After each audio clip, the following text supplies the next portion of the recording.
আসসালামু আলাইকুম রহমতুল্লাহ বরকাতুহু। তো বন্ধুগণ, আশা করি আল্লাহ পাকের রসিম রহমতে সকলেই সহি সালামত আছেন। তো কবি গাজী আক্কাস আলী ইউটিউব চ্যানেল 017140885009 এর পক্ষ থেকে আপনাদের সকলের প্রতি রইল একান্ত আন্তরিক শুভেচ্ছা ও ভালোবাসা। তো বন্ধুগণ, এখন স্বরচিত যে কবিতাটা পাঠ করবার চেষ্টা করব, এই কবিতাটার নাম হলো চাপাইয়ের বিখ্যাত কালাই রুটি।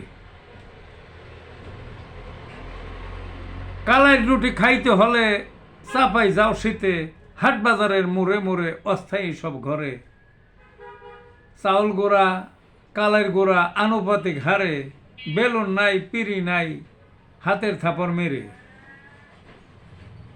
সকাল বিকাল রুটি ভাজে লাকড়ি চুলার তাপে, পাতলা নয় মোটা সোটা গরম গরম মুখে।